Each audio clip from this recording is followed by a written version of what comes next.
빌립보서 1장 3절 11절 말씀입니다. 다 같이 교독하시겠습니다.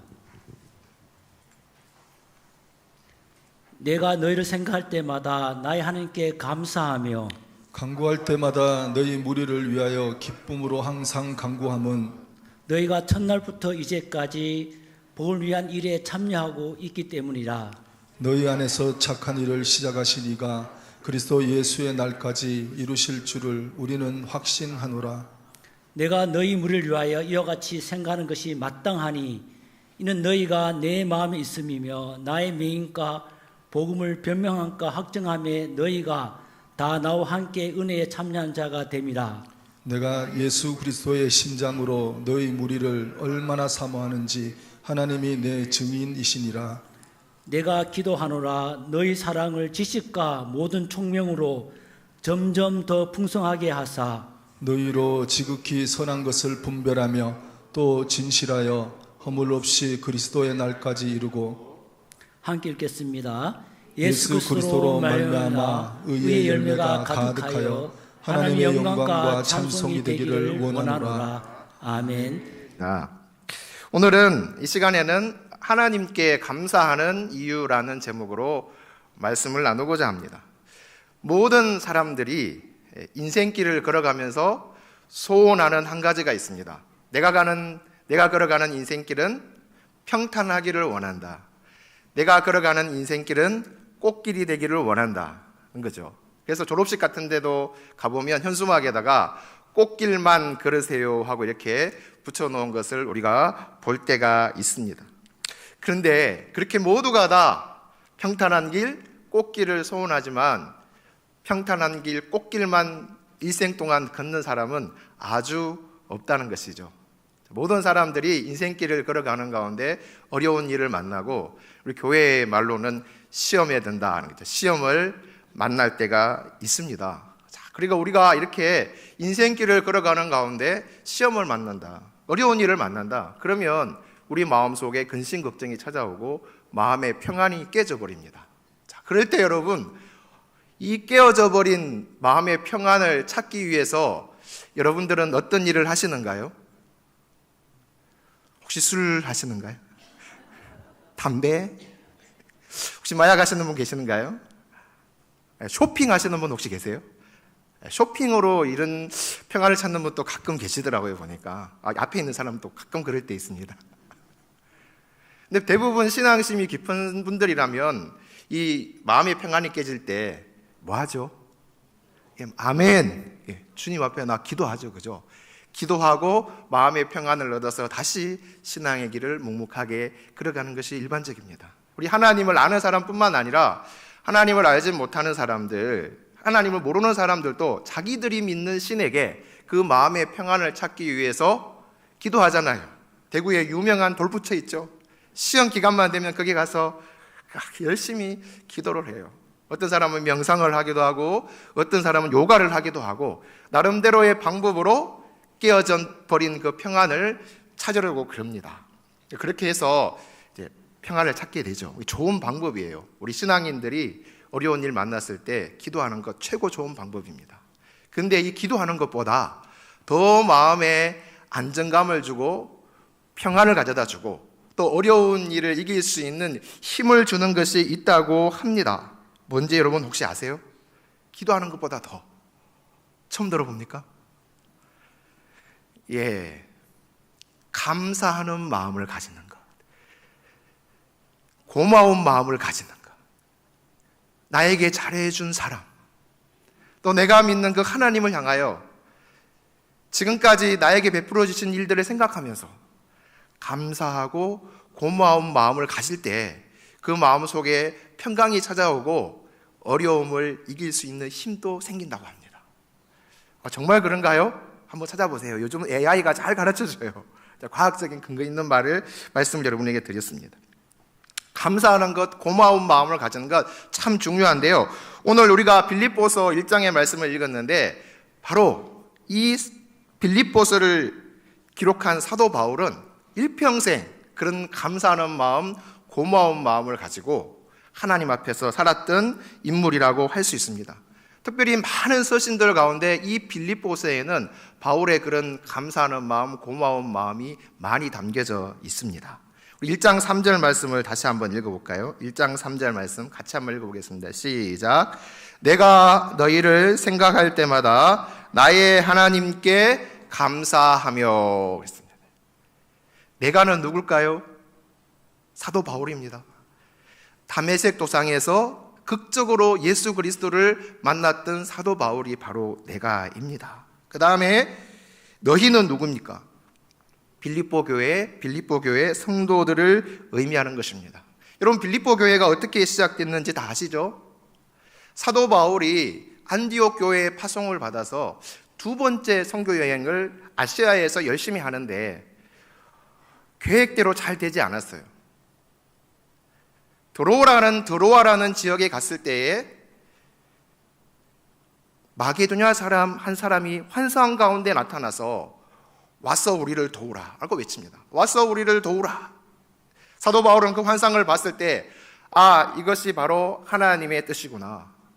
하나님께서 우리로 하여금 저기 마게도냐 지역으로 건너가서 복음을 전하라 하시는구나 하고 그렇게 받아들이고 아시아에서 계획했던 것들을 내려놓고 바다를 건너서 마게도냐 지역으로 가서 이제 복음을 전하게 되는데, 그 첫성 빌립보에 이르렀을 때에 한 여인을 만났죠. 누굴 만났습니까? 루디아라는 자주색 옷감 장수를 만나게 됩니다. 하나님께서 예비하셨죠. 그 루디아라는 여인이 마음을 열고 복음을 받아들입니다. 그리고 자기 모든 가족들이 다 복음을 받아들이고 세례를 받게 되고, 루디아는 자기 가정에서 사도 바울이 계속 복음을 전하는 일을 할 수 있도록 도와주었습니다. 그리고 그렇게 이제 복음을 전하는 가운데 어느 날 기도하러 가는 가운데 점치는 귀신 들린 여인에게서 그 귀신을 쫓아냅니다. 바울이 잘했죠. 귀신 들린 사람에게서 귀신 쫓아내는 거 잘하는 일입니다. 평상교회도 그런 일이 있는가요? 예. 귀신은 예수님의 이름으로 선포하면 물러갑니다. 예. 그런데 문제가 생겼어요. 이 여종에게는 주인이 있었거든요. 이 여인이 귀신이 제대로 들려가지고 점을 잘 쳤다니까요. 근데 귀신이 나가버리니까 더 이상 점을 칠 수가 없게 되죠. 그러니까 주인이 돈을 더 이상 벌 수 없게 된 거예요. 그래서 이 바울과 그 일행을 어떻게 합니까? 고발해가지고 감옥에 가두어 버립니다.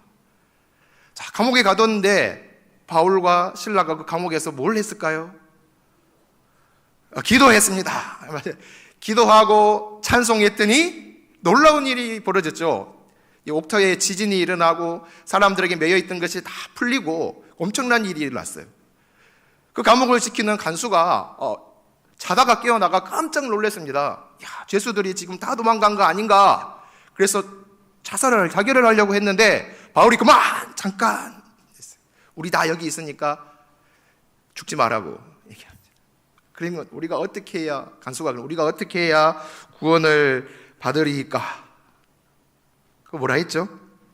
주 예수를 믿으라.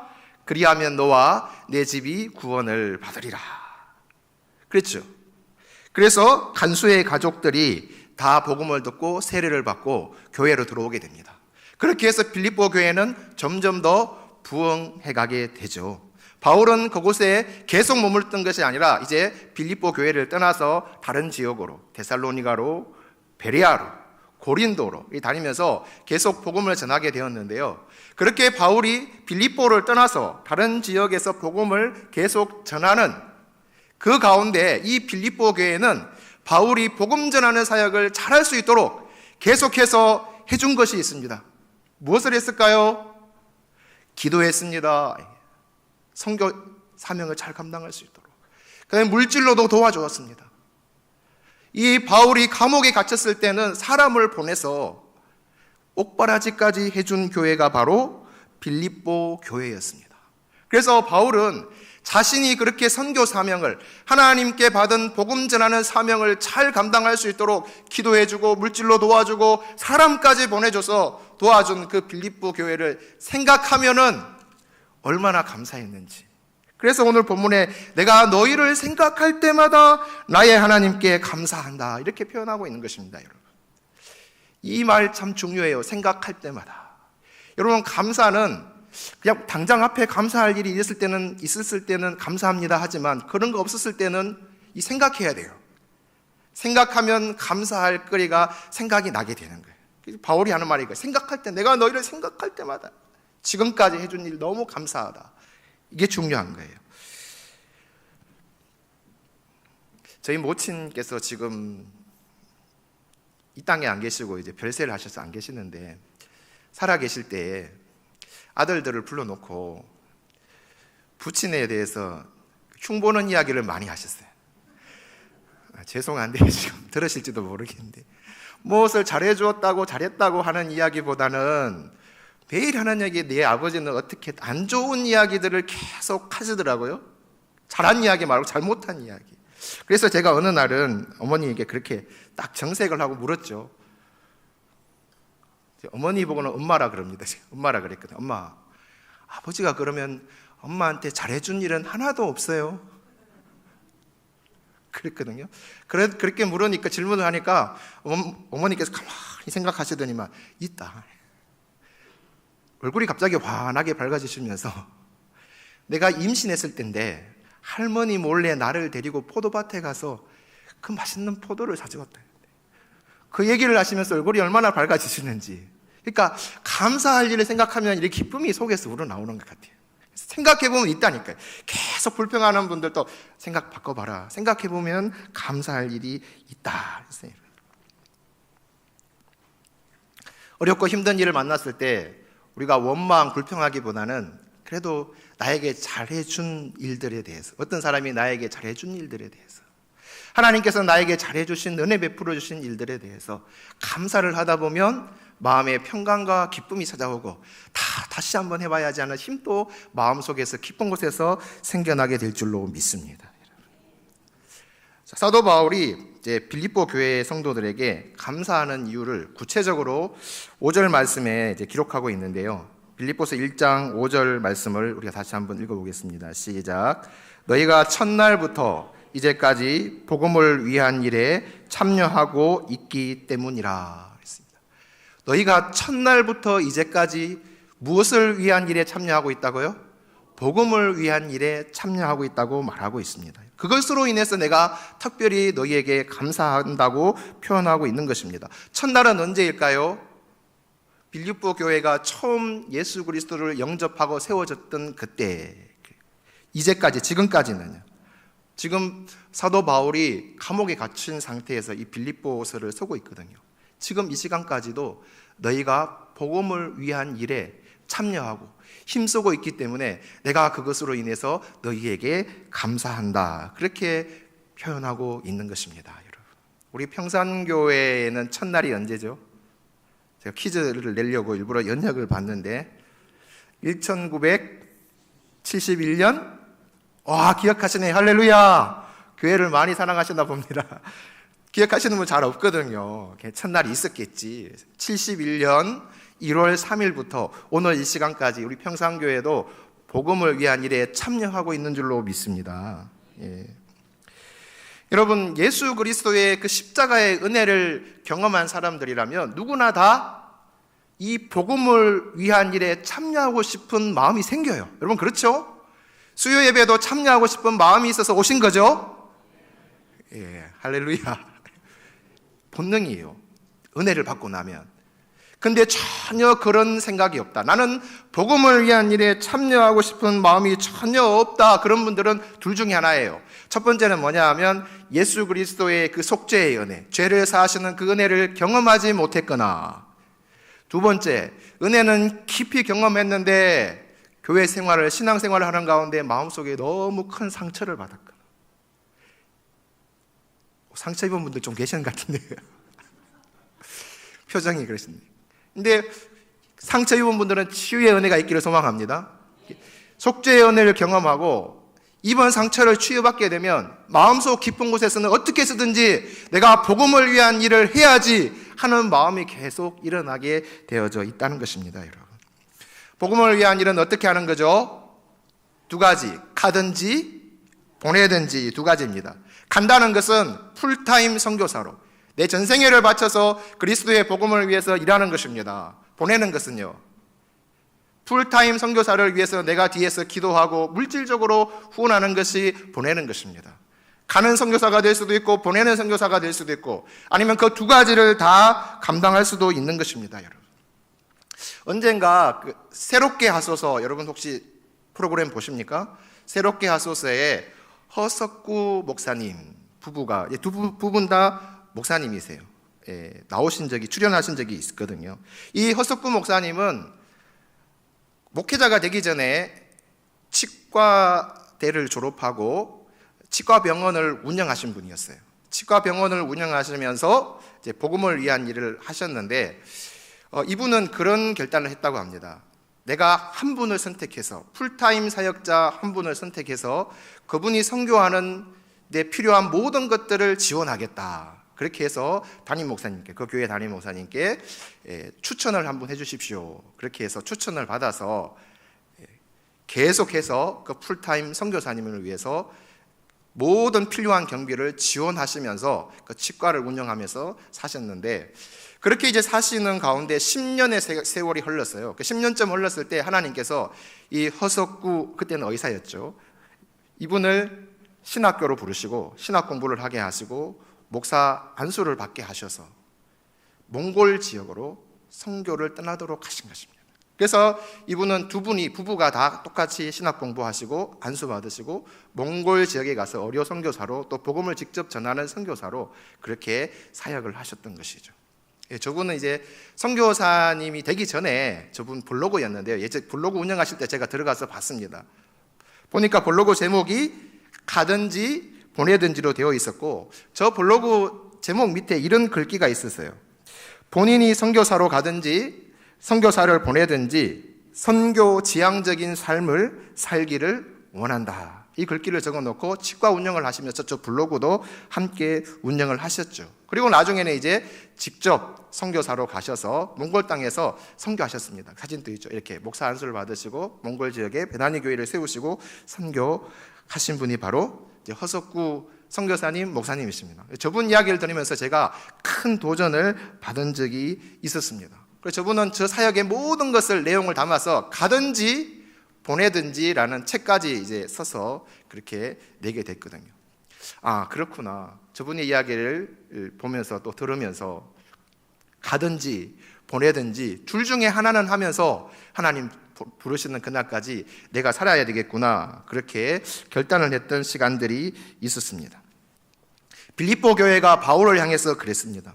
보내는 선교사로 바울이 복음 전하는 사역을 잘 감당할 수 있도록 계속해서 기도하고 물질로 도와주었습니다. 그래서 사도 바울은 그 선교의 사명을 잘 감당할 수 있었던 것이죠. 그래서 바울은 빌립보 교회만 생각하면 하나님 감사합니다, 성도들 향해서도 생각하면 감사가 마음 깊은 곳에서 올라왔던 것입니다. 여러분, 앞에서 말씀을 드렸죠. 기도하는 것보다 더 내가 감사하고 고마운 마음을 가질 때 마음에 평강이 찾아오고 어려움을 이길 수 있는 힘이 생긴다고 말입니다.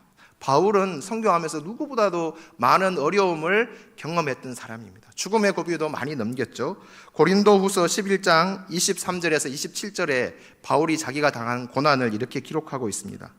그들이 그리스도의 일꾼이냐 정신없는 말을 하거니와 나는 더욱 그러하도다. 내가 수고를 넘치도록 하고 옥에 갇히기도 더 많이 하고 매도 수없이 맞고 여러 번 죽을 뻔하였으니 유대인들에게 40에 하나 감한매를 5번 맞았으며 3번 태장으로 맞고 1번 돌로 맞고 3번 파선하고 일주야를 깊은 바다에서 지냈으며 여러 번 여행하면서 강의 위험과 강도의 위험과 동족의 위험과 이방인의 위험과 시내의 위험과 광야의 위험과 바다의 위험과 거짓 형제중의 위험을 당하고 또 수고하며 애쓰고 여러 번 자지 못하고 줄이며 목마르고 여러 번 굶고 춥고 헐벗었노라.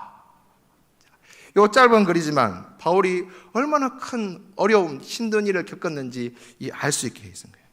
문자 그대로 받아들이면 저는 이 글을 보면서 선교하는 것이 이렇다면 사람이 감당할 수 있겠느냐, 이런 생각이 들었거든요. 근데 이 엄청난 수없이 많이 맞고 자지도 못하고 강도도 만나고 죽을 고비를 많이 넘기면서도 사도 바울이 끝까지 이 복음을 위한 일을 포기하지 않고 믿음으로 달릴 수 있었던 것은 그 힘이 어디에서 나왔을까요? 고린도전서 15장 10절에 이렇게 기록하고 있습니다. 같이 읽어보겠습니다. 시작. 그러나 내가 하나 된 것은 하나님의 은혜로 된 것이니 내게 주신 그의 은혜가 헛되지 아니하여 내가 모든 사도보다 더 많이 수고하였으나 내가 한 것이 아니요 오직 나와 함께 하신 하나님의 은혜로라 했습니다. 내가 한 것이 아니라, 내가 어떤 사도보다 수고 많이 했다 자기도 인정해요. 내가 한 것이 아니라 누가 한 것이라고요? 하나님의 은혜예요.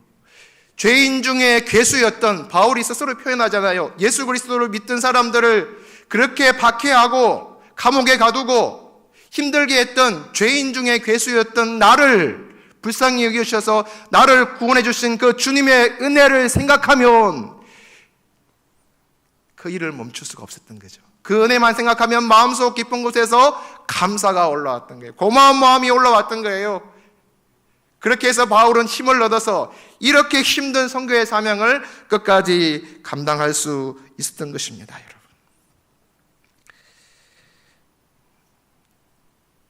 사도 바울이 다메섹 도상에서 극적으로 예수님을 만났던 것처럼 저도 예수님을 만났던 그 시간들이 있었습니다. 잠깐 제 이야기를 말씀드리면, 저는 고등학교 1학년 때부터 교회를 다니기 시작했습니다. 교회 간 중요한 이유가 있었는데요. 그것은 내 인생의 지금 어려운 문제를 앞이 보이지 않고 참 힘들었거든요. 몸도 아팠고 가정 형편도 좀 많이 어려운 그런 상황 가운데 있었습니다. 그래서 이 문제를 한번 해결하고 싶어서 예수님을 만나면 어릴 때, 아주 어릴 때 이제 교회에서 간식 주는 거 좋고 교회에서 친구들하고 어울리는 거 좋아서 갔던 그때의 기억을 떠올리면서 고등학교 1학년 때 다시 교회를 다니기 시작했거든요. 그래서 예수님을 만나면 내 인생의 이 문제가, 어려운 문제들이, 내 몸 아픈 것이 해결될 수 있을 것 같아 하는 생각을 가지고 교회를 다니기를, 같은 반 친구가 나가고 있는 교회를 갔습니다. 가서 이제 이런 목적을 가지고 갔기 때문에 예배에 열심히 참석했어요. 주일날도 가고, 학생인데 수요일도 가고, 또 금요일날 기도하러도 가고, 그렇게 해서 1년, 2년, 고등학교 3학년까지 다녔는데, 교회에 가면은 이 복음에 대해서 선생님들이 많이 이야기를 해주고, 목사님께서도 설교를 통해서 많이 이야기를 해주시는데, 머리로는 이해하겠는데 안 믿어져요. 안 믿어지는 거예요. 이게 예수님이 나를 위해서 십자가를 지셨다는 게 안 믿어져요. 하나님이 살아계신다는 것이 안 믿어져요. 그래서 신앙의 선배들한테 질문을 해요. 저는 안 믿어집니다. 이걸 이론은 알겠는데 선생님이 가르치면 머리는 그래, 그렇게 해서 예수님이 나의 죄를 위해서 십자가를 지셨지, 그 머리로는 제가 이해를 하겠는데 이거 안 믿어집니다. 저도 신앙의 선배님들처럼 예수님 만나고 싶습니다. 여러분들 다 예수님 만나셨죠? 예. 그러니까 어떻게 하면 예수님 만날 수 있습니까? 제가 질문을 했거든요. 여러분, 누군가가 찾아와서 여러분에게 어떻게 하면 예수님 만날 수 있습니까? 질문하면 어떻게 대답해 주시겠어요? 열심을 내야 합니다. 할렐루야. 어떻게 열심을 내죠? 무엇에? 아멘. 할렐루야. 두 가지 얘기해 주세요. 두 가지. 이 두 가지 하면 예수님 만날 수 있다. 네. 첫 번째, 기도해라. 여러분 아시죠? 두 번째, 성경 보라 그랬어요. 그래서 제가 해보겠습니다. 그래서 기도하는 장소도 많이 가고, 성경은 내용도 성경 참 어려워요. 최근에도 우리 섬기는 교회 청년들과 처음부터 끝까지 통독하자 해가지고 지금 끝까지 거의 달려왔는데, 다시 읽어봐도 또 어려워요. 공부를 했지만 쉽지는 않아요. 성경을 읽고 시간 날 때마다 기도하고 그랬는데 믿음이 안 생겨요. 예수님 못 만난 거예요. 그러면서 고등학교 3학년이 됐고 10월 말 수능 시험 다 다가오는 그때쯤 됐어요. 그래도 제 마음은 어둡고 앞으로 뭘 해야 될지도 모르겠고 몸도 아프고, 그러니까 어떤 생각이 드느냐 하면, 내가 지금 그래도 아파도 예수님 만나려고 그 2년을 교회 열심히 다녔는데 예수님 나 안 만나주시고 하나님도 계시는지 모르겠고, 그 기도는 해봐라 했으니까 내 마지막 한 가지만 해보고 아니면 나는 죽어야 되겠다, 이런 생각을 했어요. 진짜 심각해서 지금은 이렇게 웃어나고 있어요. 그때 심각했거든요. 그래서 어떤 일을 했냐면, 하나님 제가 보이지 않지만 하나님 제가 100일을 정하고 새벽 기도를 나가겠습니다. 100일 동안 새벽 기도를 하는데 하나님께서 저를 만나주시면 저는 살고 그 100일 동안 안 만나주시면 저는 죽습니다. 이렇게 하고 제가 100일 새벽 기도를 시작했는데 하루, 이틀, 3일. 여러분 여기 평산교회도 새벽 기도, 통성 기도 하시는가요? 말씀 끝나고 난 다음에? 크게 기도하셔요? 방언 기도도 하셔요? 할렐루야. 좋은 교회입니다. 근데 그거 못하게 막는 교회도 있거든요.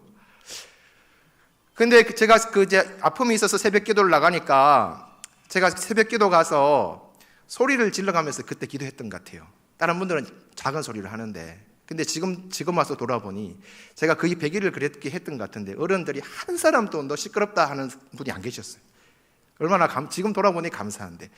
그래 하루, 이틀, 3일, 4일, 5일, 6일 아무런 응답도 그것도 없었어요. 7일째 되는 날쯤 됐는데 그날 새벽 기도하고 학교 갔다가 수업 마치고 집으로 오는 길에 교회에 들렀습니다.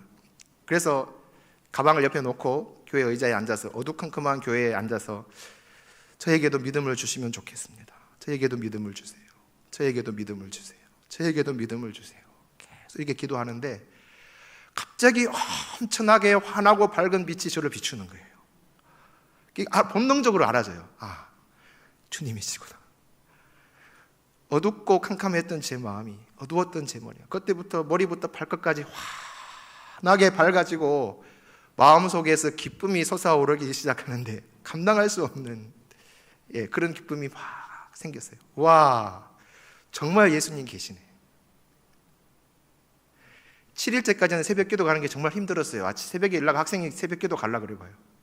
근데 그날 저녁에 그 일이 있고 난 다음에 다음 날부터는 새벽에 일어나가지고 실로암 찬양을 하면서 골목길을 걸어가는데 막 골목 집집마다 그 보일러 연기 막 나오잖아요. 막 쾌쾌한 냄새 나는데도 너무 좋은 거예요. 새벽 기도 막 달려가면서 새벽에 가서 기도하고 은혜 받고 기도하고 은혜 받고 어렵고 힘든 일도 많이 있었죠. 그럼에도 불구하고 그 은혜가 잊혀지지 않으니까 또 힘든 일 만나면 또 가서 기도하고 은혜 받고 그래서 오늘 여기 이 자리에까지 오게 된 것입니다.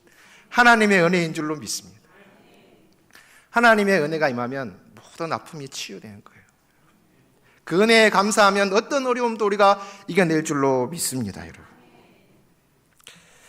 빌립보서를 기록한 사도 바울이 그랬던 것처럼 일평생 그 은혜를 잊지 않고 감사하고 자기를 도와준 성도들에게 감사하고 살았던 것처럼 우리도 나에게 잘못해준 거 생각하지 말고 어떤 사람이든 하나님께서 하신 일이든 잘해주신 것, 은혜 베풀어 주신 것을 생각하면서 감사로 영광 돌리며 가든지 보내든지 둘 중에 하나는 하면서 끝까지 믿음의 경주를 하는 평산교회 모든 성도님 되시기를 주님의 이름으로 축복합니다. 아멘.